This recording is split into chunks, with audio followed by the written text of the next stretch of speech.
اعوذ باللہ من الشیطان الرجیم بسم اللہ الرحمن الرحیم قال اللہ تعالی فی الکتاب الحکیم ومن یتوکل علی اللہ فہو حسبہ ان اللہ بالغ امرہ قد جعل اللہ لکل شیء قدرا۔ سامعین گرامی، ایک بات ہم اکثر سنتے رہتے ہیں، تقدیر، اسے ہم قسمت بھی کہتے ہیں۔ تو ایک سوال ذہنوں میں اٹھتا ہے کہ کیا میری جو تقدیر ہے یا قسمت ہے وہ لکھی گئی ہے اور ہو بہو جو میری زندگی گزرے گی وہ اسی کے مطابق گزرے گی؟ اور اگر میں یہ کہوں کہ اس کا جواب ہاں میں ہے تو پھر دوسرا سوال یہ اٹھتا ہے کہ اگر ایسا ہی ہے تو پھر مجھے اپنی زندگی میں اللہ کا بندہ بننے کی کیا ضرورت ہے، نمازیں پڑھنے کی کیا ضرورت ہے، زکوٰۃ دینے کی، حج کرنے کی، اپنا اخلاق اچھا رکھنے کی اور علم حاصل کرنے کی، جد و جہد کرنے کی، کوشش کرنے کی، محنت کرنے کی مجھے پھر کیا ضرورت ہے؟ تو میری قسمت میں جو لکھا گیا ہے اگر وہی ہونا ہے تو پھر مجھے یہ جو دنیا کا ایک پورا ایک سلسلہ جو رب العالمین نے بنایا ہوا ہے تو مجھے تو پھر اپنے آپ کو بہاؤ پہ چھوڑ دینا چاہیے۔ دنیا کا جس طرف رخ جا رہا ہے میں بھی چلتا چلا جاؤں گا، جتنی میری صحت لکھی ہوئی ہے، جتنی میری عمر لکھی ہوئی ہے، جب وہ ختم ہو جائے گی تو میں اس دنیا سے رخصت ہو جاؤں گا۔ اس کو ذرا تھوڑا اور سوچیں تو پتہ لگتا ہے کہ اللہ نے جب انسان کو تخلیق کیا ہے تو اللہ نے ہمیں دو طرح کی طاقتیں عطا کی ہیں۔ پہلی طاقت تو جسمانی طاقت ہے۔ جسمانی طاقت کسی کی کم ہے، کسی کی زیادہ ہے، قد کاٹ کسی کا اچھا ہے، کسی کا چھوٹا ہے، بڑا ہے، اور اللہ تعالیٰ نے اس طرح جسمانی طاقتیں ہر ایک کو مختلف دی ہیں۔ اور یہ بڑی اللہ کی کائنات میں دیکھیں تو یہ طاقت بہت چھوٹی سی طاقت ہے، اس کی کوئی خاص وقت نہیں ہے، کیونکہ بہت سارے ایسے جانور ہیں اور ہزاروں لاکھوں کروڑوں ایسی مشینیں ہیں کہ جن کی طاقت ہماری جو جسمانی طاقت ہے اس سے کہیں زیادہ ہے، بہت زیادہ ہے۔ دوسری طاقت جو اللہ نے انسان کو دی وہ دماغی طاقت ہے، سوچنے کی، سمجھنے کی، غور و فکر کرنے کی، تدبر کرنے کی، علم حاصل کرنے کی اور پھر نیا علم تخلیق کرنے کی اور آگے بڑھنے کی۔ تو انسان نے اپنی ان تخلیقی صلاحیتوں کو استعمال کر کے بہت ساری اور تخلیق کر لی ہیں، اور یہ رب العالمین کی جو تخلیقی صلاحیت ہیں اللہ تعالیٰ نے اپنی صلاحیتیں انسان کو، جیسے ہم دنیاوی زبان میں کہتے ہیں، ڈیلیگیٹ کی ہوئی۔ تو ہم یہ رب العالمین کی انہی تخلیقی صلاحیتوں کا کچھ حصہ استعمال کر کے آگے چلتے ہیں۔ اب یہ سوال پیدا ہوتا ہے کہ میں نے اب اپنے دماغ سے اور جسم کے ساتھ جسمانی طاقت سے مل کر کوئی کام لینا ہے، تو میرے دماغ میں اس چیز کا علم ہونا چاہیے، نالج ہونا چاہیے، اسکل، یا جسے ہم ہنر کہتے ہیں، کہ میرے پاس کوئی ہنر ہونا چاہیے۔ مجھے سیکورٹی گارڈ کی اگر میں نے نوکری کرنی ہے تو مجھے پتہ ہونا چاہیے کہ ایک سیکورٹی گارڈ کی ذمہ داری، ڈیوٹی کیا ہے، بندوق کیسے چلانی ہے، لوگوں کو کیسے دیکھنا ہے، حفاظت کیسے کرنی ہے۔ میں ڈرائیور ہوں تو میرے پاس ڈرائیوری کا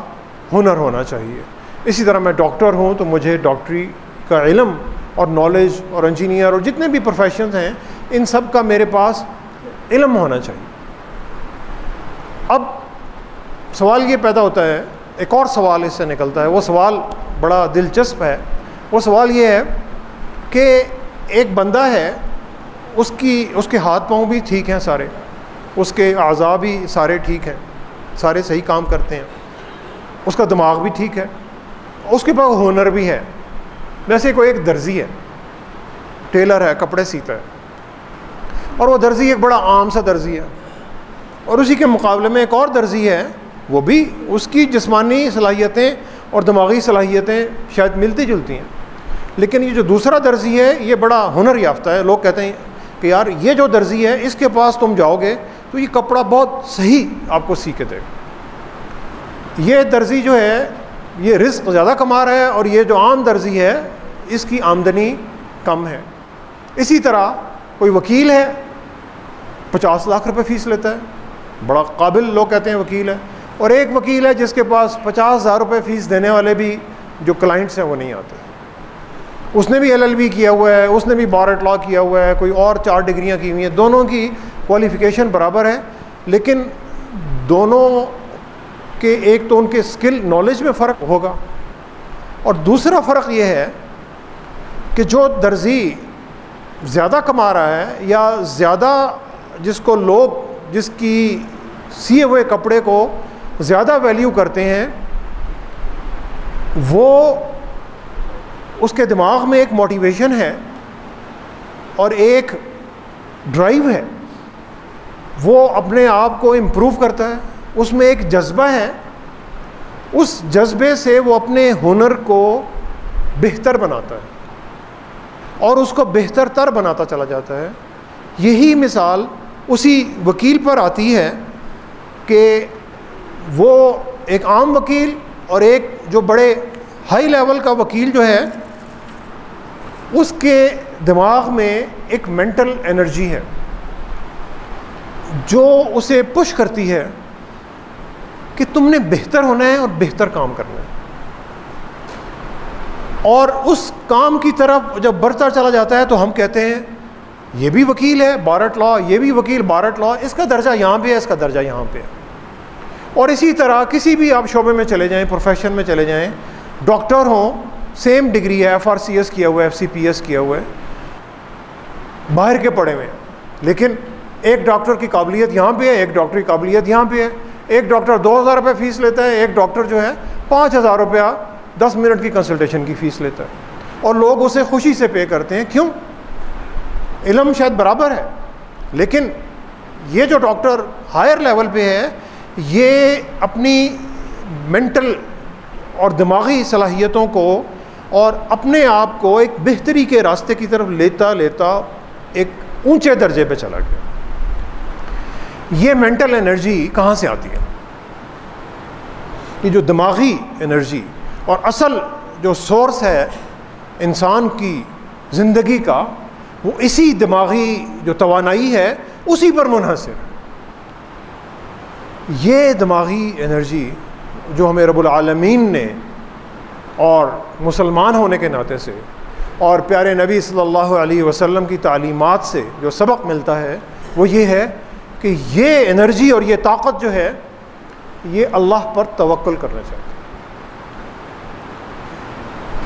اور توکل صرف یہ نہیں ہے کہ میں نے اپنے سارے معاملات رب العالمین پر چھوڑ دیے ہیں اور میں ہاتھ پہ ہاتھ دھر کے بیٹھ گیا،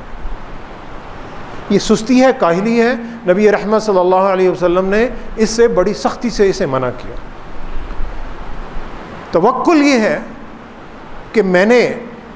سارے اسباب کیے، میں نے علم بھی حاصل کیا، میں نے محنت بھی کی، میں نے ساری اپنی بہترین صلاحیتوں کو بروئے کار لاتے ہوئے ایک ڈائریکشن پہ چلا، اب میں نے اپنی ساری کوششیں کر لی، پھر جو رزلٹ ہے وہ میں نے اللہ تعالیٰ پر چھوڑ دیا، نتیجہ اللہ نے دینا ہے، میں نے کوشش کرنی ہے، اور کوشش وہ کرنی ہے کہ اپنی پوری صلاحیتوں کو بروئے کار لاتے ہوئے میں نے کوشش کرنی ہے، اور یہ جو کوشش پوری صلاحیتوں کو بروئے کار لاتے ہوئے یہ کوشش میں اس وقت کروں گا جب میرے دماغ میں کوئی ایک انرجی مجھے ایک ترغیب دے رہی ہوگی، موٹیویشن دے رہی ہوگی، اس کے بغیر میں یہ کام نہیں کروں گا۔ تو ہم نے ایک کمیونیکیشن کا میں نے بہت عرصہ پہلے ایک کورس کیا تھا، اور ایک ٹیچر نے ہمیں سکھایا لیٹر ڈرافٹنگ یعنی خط لکھنے کا۔ اس نے ایک سوال پوچھا، انہوں نے کہا کبھی تم نے خط لکھا ہے ایسا کہ خط لکھتے ہوئے تمہیں پسینہ آ گیا ہو؟ تو اسٹوڈنٹس نے کہا کہ خط میں تو کوئی جسمانی ایفرٹ تو نہیں کرنی، تو ہمیں پسینہ کیسے آئے گا؟ اس نے کہا نہیں، تم اگر ایک بہترین خط، بے شک وہ 10 لائنوں کا خط ہے، اگر وہ لکھنا چاہتے ہو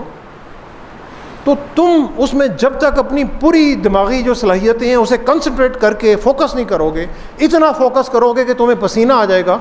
پھر اس نے کہا کہ تمہارا وہ جو خط بنے گا وہ ایک شاہکار خط بنے گا. اور اس نے پھر مثالیں دیں کہ جو دنیا کے جو بڑے بڑے آرٹسٹ ہیں اور جو مصور ہیں اور جو آرکیٹیکٹ ہیں وہ اور جو بڑے بڑے فنکار ہیں وہ اپنے فن میں ڈوب کر جب وہ چیز تخلیق کرتے ہیں تو وہ پھر وہ ایک شاہکار یا جسے وہ کہتے ہیں کہ عالمی تخلیق یا ورلڈ کلاس تخلیق جو ہے وہ ایک تخلیق بنتی ہے. تو توکل یہ ہے کہ میں اپنی پوری صلاحیتوں کو بروئے کار لاتے ہوئے اللہ سے مدد طلب کروں گا اور اس راستے پہ پہلا قدم جب اٹھاؤں گا پھر اللہ تعالیٰ میرے راستے جو ہیں وہ آسان کرتے چلے جائیں گے. اور پھر نتیجہ جو ہے وہ اللہ تعالیٰ کے ہاتھ میں ہے. اور پھر اگر میں اس توکل کے ساتھ کام کروں گا تو میں اپنی تقدیر یعنی جو میری منزل مقصود ہے ڈیسٹینی جسے ہم کہتے ہیں میں اسے بدل سکتا ہوں. اور یہی پیغام ہمیں رب العالمین سورہ طلاق کی آیت نمبر 3 میں دے رہے ہیں. بڑی خوبصورت آیت ہے. وَمَن يَتَوَكَّلْ عَلَى اللَّهِ فَهُوَ حَسْبُهُ. اور جو شخص اللہ تعالیٰ پر توکل کر لے گا, بھروسہ کر لے گا, ٹرسٹ کر لے گا, اعتماد کر لے گا, فَهُوَ حَسْبُهُ, اللہ تعالیٰ اس کے لیے کافی ہو جائیں گے. اِنَّ اللَّهَ بَالِغُ أَمْرِهِ, بے شک اللہ تعالیٰ اپنے کام کو پورا کرنے والے ہیں. یہ ہم ہیں جو اپنے کام کو پورا نہیں کر سکتے. یہ ہم میں صلاحیتیں نہیں ہوتی, ہم میں وہ طاقت نہیں ہوتی, ہمارے پاس وقت نہیں ہوتا, ہمارے کام بہت سارے ادھورے رہ جاتے ہیں. ان اللہ بالغ امرہ, اللہ تعالیٰ اپنے ہر کام کو پورا کر کے رہتے ہیں کیونکہ اللہ تعالیٰ کے ہاں کوئی چیز ناممکن نہیں. یہ ہم ہیں کہ جو چیزوں کو ناممکن بھی سمجھتے ہیں اور مشکل بھی سمجھتے ہیں. اور پھر قد جعل اللہ لکل شیء قدرا, یقیناً اللہ تعالیٰ نے ہر چیز کا قدرہ ایک اندازہ مقرر کر رکھا. یہ جو اندازہ ہے یہ میری ڈیسٹینی ہے, یہ میری قسمت ہے. یہ اندازہ یہاں سے یہاں تک ہو سکتا ہے, یعنی میں اپنی قسمت کو یہاں سے اٹھا کر یہاں تک لا سکتا ہوں. اسی طرح کہ جس طرح ایک درزی جو اپنی صلاحیتوں کو اور اپنی جو تخلیقی صلاحیتیں, کپڑے کی کٹنگ اور ڈیزائننگ, اس کو امپروو کرتا ہے اور اپنی جو مینٹل انرجی ہے اس سے اپنے آپ کو تکلیف دے کر اپنے آپ کو بہتر بنا کر وہ یہاں سے اٹھتا ہے اور یہاں پر چلا جاتا ہے. جبکہ اسی کے ساتھ کا ایک بندہ جو ہے وہ ادھر بیٹھا ہوا ہے, وہ اپنی قسمت کے اسی کنارے پہ بیٹھا ہوا ہے جہاں سے اس نے سٹارٹ لیا تھا. اور یہ جو دوسرا بندہ ہے یہ اپنی صلاحیتوں کو بروئے کار لاتے ہوئے قسمت کے دوسرے اندازے کی طرف چلا گیا ہے. قد جعل اللہ لکل شیء قدرا, اللہ نے فکس نہیں رکھی ہے چیز کہ تم غریب ہو تو غریب ہی رہو گے ساری عمر, تم کم علم ہو تو ساری عمر کم علم ہی رہو گے, تم میں کم صلاحیتیں ہیں تو تم میں ہمیشہ کم صلاحیتیں رہیں گی, تم نچلے درجے پہ کام کر رہے ہو تو ساری عمر نچلے درجے پہ کام کرو گے. یہ اللہ کی سنت نہیں ہے. اللہ کی سنت میں فلیکسیبلٹی ہے, ایک پوری رینج ہے کہ اللہ نے موت کا ایک دن مقرر کر رکھا ہے, لیکن اللہ نے میری صحت کا اختیار مجھے دے دیا کہ میں نے اپنی صحت کو خود دیکھنا ہے. اور اگر میں حفظان صحت اور جسے پبلک ہیلتھ کہتے ہیں زبان میں, معاشرے کی صحت, اچھی انوائرمنٹ, آب و ہوا اور حفظان صحت کے اصول, ماسک پہننا, یہ سارے کام اگر کروں گا تو میری صحت اچھی رہے گی, میں وائرسوں سے بیکٹیریا سے بچا رہوں. موت کا دن مقرر ہے, کوالٹی آف لائف کا یہ اختیار رب العالمین نے ہمیں دے دیا ہے. یہ اس قدرہ میں آتا ہے قد جعل اللہ لکل شیء قدرا, کہ اللہ نے ہر چیز کا ایک اندازہ مقرر کر دیا. تو یہ جو مستقل مزاجی ہے اور یہ انرجی اور یہ جو ڈٹرمینیشن اور یہ جو پر اعتمادی اور یہ جو ابھرنے کی قوت جسے ریزیلینس کہتے ہیں, یہ رب العالمین پر توکل کرنے سے آتی ہے. کیونکہ یہ کوئی فزیکل یا مادی انرجی نہیں ہے کہ میں کوئی بیٹری لگاؤں گا, چارج کروں گا اور میرا چارجر چارج ہو جائے. اس کا چارجر رب العالمین سے کنیکشن جوڑنے پہ ہے کہ میرا اگر کنیکشن رب العالمین سے جڑا ہوا ہے پھر میں اپنی بیٹری میری فل چارج رہتی اور اس کنیکشن کو میں پھر ریچارج کرتا ہوں، اللہ کے حضور نمازوں میں جھکتا ہوں، اللہ سے توبہ کرتا ہوں، اللہ سے استغفار کرتا ہوں. یہ میں دن میں بار بار 5 مرتبہ، زیادہ مرتبہ، یہ میں اپنی جو بیٹری ہے مینٹل انرجی کی بیٹری، اس کو میں ریچارج کرتا رہتا ہوں. تو وہ مینجمنٹ کی زبان میں کہتے ہیں کہ اگر آپ نے کوئی مشکل کام کرنا ہے اس کے لیے آپ کو اسکل اور نالج چاہیے، لیکن اگر آپ نے ناممکن کام کرنا ہے، امپاسبل کام کرنا ہے، تو اس کے لیے آپ کو ایمان چاہیے، فیتھ چاہیے. اگر آپ کے پاس ایمان ہے اور آپ کے پاس وہ علم بھی ہے، اسکل بھی ہے، تو پھر آپ ناممکن کو ممکن بنا سکتے ہیں، اس لیے کہ اللہ کے ہاں کوئی چیز ناممکن نہیں. اور اگر دنیا میں میرا کسی سے واسطہ پڑتا ہے، میں کسی کے پاس کام کے لیے جاتا ہوں اور مجھے پتہ ہے کہ یہ بندہ جو ہے صاحب اختیار ہے، تو میں کہتا ہوں جناب آپ میرا کام کر دیں، اور آپ چاہیں تو میرا کام ہو سکتا ہے. وہ اکثر لوگ آتے ہیں، وہ جی تسی چاہو تو میرا کام ہو سکتا ہے. تو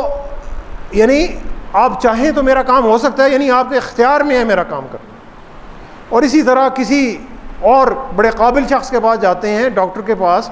کہ ہمیں اس پر اعتماد ہوتا ہے کہ وہ میرا کام کر سکے گا، میری بہت سی جو مشکل بیماری ہے اسے وہ ٹریٹ کر کے مجھے ایک اچھی صحت کے راستے پر گامزن کر دے گا. تو پھر رب العالمین کہ جو سپریم اور اس سے بھی جو ایک بڑی طاقت ہیں، وہ میرا جو مشکل کام ہے اور جو ناممکن کام ہے اسے ممکن کیوں نہیں بنا سکتے؟ بالکل بنا سکتے ہیں. لیکن اصل چیلنج یہ ہے کہ میرا اور رب کا جو کنیکشن ہے وہ ٹوٹتا ہے، بار بار وہ ڈسکنیکٹ ہوتا ہے. رب العالمین کا کنیکشن چلتا رہتا ہے، میرا جو کنیکشن ہے وہ کنیکشن، اس کی طاقت کم ہے. وہ انجینئرنگ کی زبان میں ہمیں پڑھاتے ہوتے تھے، یہ فون کو جب کرتے ہیں تو فون میں ایک ٹرانسمٹ کا اینٹینا ہوتا ہے اور ایک ریسیو کا اینٹینا ہوتا ہے. ریسیو اینٹینا وہ ہے جو ٹاور سے آ رہا ہے، کسی موبائل ٹاور سے میرے فون تک آ رہا ہے، اور میرے فون میں ایک ٹرانسمٹ کا سگنل ہے جو واپس بھیج رہا ہے. تو کیونکہ ٹاور کا سگنل جو ہے وہ زیادہ پاور کا ہوتا ہے، 4 واٹ 5 واٹ کا ہوتا ہے، 1 واٹ 2 واٹ کا، وہ میرے فون تک پہنچتا ہے. اور میرے جو فون کا ریسیو جو ٹرانسمٹ سگنل ہے میرے فون کا، وہ اگر وہ ملی واٹ کا ہے، کیونکہ وہ چھوٹا سا، اس میں زیادہ طاقت نہیں ہے، وہ بیس اسٹیشن تک نہیں پہنچ رہا. تو مجھے میرا اگر سگنل رب العالمین تک نہیں پہنچ رہا تو مجھے اس سگنل کی جو طاقت ہے اسے بڑھانے کی ضرورت ہے. مجھے رب العالمین کا جو توکل ہے، وکیل،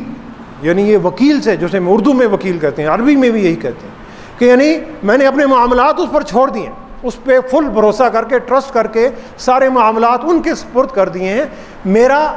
وہ جو کنیکشن ہے وہ بڑا کمزور ہو رہا ہے. جب میں اس کنیکشن کو طاقتور کروں گا تو میں دنیا میں بھی کامیابی حاصل کر سکتا ہوں اور آخرت کی ابدی زندگی کی کامیابی وہ بھی حاصل کر سکتا ہوں. اب اس توکل کو کیسے مضبوط کیا جائے دنیاوی زندگی میں؟ تو ایک ہم اکثر محاورہ سنتے ہیں، دل ٹوٹ گیا میرا. تو وہ فلسفی ہوں گے، وہ کہیں گے یار دل کیسے ٹوٹ سکتا ہے، دل تو ایک گوشت کا ایک آلہ ہے، تو تم تبھی زندہ ہو، مر تو نہیں گئے، تو دل تو تمہارا صحیح ہے، لیکن دل ٹوٹتا ہے اور دل ٹوٹنے سے لوگ مر جاتے ہیں. یہ تحقیق دنیا میں اسٹیبلش ہے. دل کیسے ٹوٹتا ہے کہ 2 بزرگ میاں بیوی ہیں اور ان میں سے ایک جو ساتھی ہے وہ دنیا سے رخصت ہو گیا، تو جو دوسرے ساتھی تھے میاں یا بیوی وہ اداس ہو گئے، ان کا دل ٹوٹ گیا. اور یہ ہم دنیا میں دیکھتے ہیں اپنے سامنے کہ کچھ عرصے بعد جو دوسرا ساتھی تھا وہ بھی بڑی جلدی دنیا سے رخصت ہو گیا. اسی طرح ہم یہ بھی دیکھتے ہیں کہ کسی خاتون کا، کسی ماں کا چھوٹا یا جوان بچے کی خدا نخواستہ انتقال ہو جاتا ہے حادثے میں،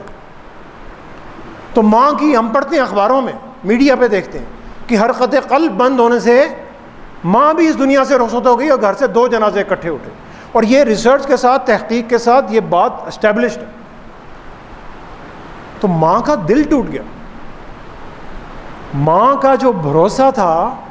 جو توکل تھا اور جو اعتماد تھا وہ ختم ہو گیا، تو ماں بھی بیٹے کے ساتھ ہی اس دنیا سے رخصت ہو گئی۔ امریکہ کی 1950s میں جان ہاپکنز یونیورسٹی ایک بڑی مشہور یونیورسٹی ہے، وہاں کا ایک پروفیسر تھا کرٹ رکٹر کے نام سے، اس نے ایک تجربہ کیا، اور وہ تجربہ اس نے چوہوں پر کیا، اور اس نے کچھ چوہے لیے، 10-12 چوہے، اور انہیں پانی کے ایک جار میں ڈال دیا۔ وہ دیکھنا یہ چاہتا تھا کہ جو چوہے ہیں کتنی دیر اپنا ہاتھ پاؤں چلاتے ہیں مرنے سے پہلے تک، اور پھر یہ ڈوب کر مر جاتے ہیں۔ تو اس نے نوٹ کیا کہ گھریلو چوہے تھے، یعنی پالتو چوہے، جنگلی چوہے نہیں تھے، یعنی جو زیادہ طاقتور اور زیادہ جو ریزیلینٹ چوہے وہ نہیں تھے۔ تو اس نے پھر گھڑی سے دیکھا کہ 15 یا 16 منٹ میں تقریباً 3 منٹ چوہے جو تھے وہ ہاتھ پیر مارتے رہے، پھر ان میں سے 2-3 جو تھے وہ ڈوب کر مر گئے، سارے چوہے جو تھے وہ 16 منٹ میں ڈوب کے مر گئے۔ تو یہ اس کے تجربے کا ایک حصہ ختم ہو گیا۔ پھر اس نے اتنے ہی جنگلی چوہوں کا ایک اور گروپ لیا، جو کہ طاقتور چوہے ہوتے ہیں اور بڑے مشکل حالات میں رہتے ہیں، ان کی عمر بھی زیادہ ہوتی ہے اور ان کی قوت مدافعت جسے ہم ریزسٹنس کہتے ہیں وہ بھی زیادہ ہوتی ہے، امیون سسٹم بھی ان کا تگڑا ہوتا ہے۔ انہوں نے اس جنگلی چوہوں کو اتنے ہی 12 چوہے لے کر اسی طرح کے اسی جار میں ڈال دیا، اور پھر اس نے دیکھا کہ وہ جنگلی چوہے بھی شاید 1-2 منٹ زیادہ انہوں نے ٹائم لیا اور وہ بھی سارے چوہے مر گئے۔ پھر اس نے ایک گھریلو چوہوں کا ایک اور گروپ لیا، انہیں پانی میں ڈالا، انہوں نے ہاتھ پاؤں مارے، اور جب وہ چوہے مرنے کے قریب تھے انہوں نے ان چوہوں کو باہر نکال کے رکھ دیا، بچا لیا سب کو۔ جب ان چوہوں کو بچا لیا اور پھر کچھ عرصہ، گھنٹہ یا 2 گھنٹے، جب وہ چوہے نارمل ہو گئے تو دوبارہ انہیں پانی میں ڈال دیا۔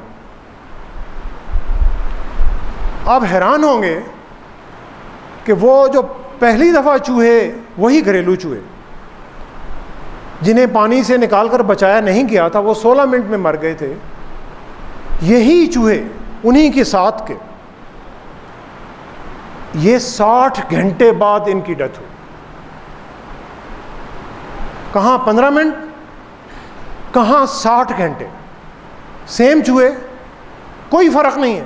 فرق صرف یہ ہے کہ یہ چوہے جو 60 گھنٹے زندہ رہے، انہیں انہوں نے ایک دفعہ نکال کر، پانی سے نکال کر باہر رکھ دیا، ایک دفعہ ان کی زندگی بچا لی۔ ان چوہوں میں ہوپ آ گئی، ان چوہوں میں امید آ گئی، ان چوہوں میں اعتبار آ گیا۔ کیا اعتبار، کیا توکل آ گیا کہ ہمیں بچانے والا کوئی ہے۔ جب ان چوہوں میں یہ توکل آ گیا کہ ہمیں بچانے والا کوئی ہے، تو وہ چوہے جو 16 منٹ بعد ہاتھ پاؤں چھوڑ کر اس دنیا سے رخصت ہو گئے تھے، انہی چوہوں نے 60 گھنٹے لگائے سٹرگل کے اور جان دینے سے پہلے۔ یہ ایک بڑی مشہور، اگر آپ گوگل کریں تو یہ ڈراؤننگ ریٹ سٹڈی ہے، یہ آپ کو اس کے ہزاروں ریفرنس ہیں نفسیات کی کتابوں میں، آپ کو سارے مل جائیں گے۔ تو سامعین گرامی، جب ہم کسی کے ساتھ ہمدردی کا میٹھا ایک بول رہے ہوتے ہیں، کسی کے غم میں اور کسی کے دکھ اور درد میں شریک ہو رہے ہوتے ہیں،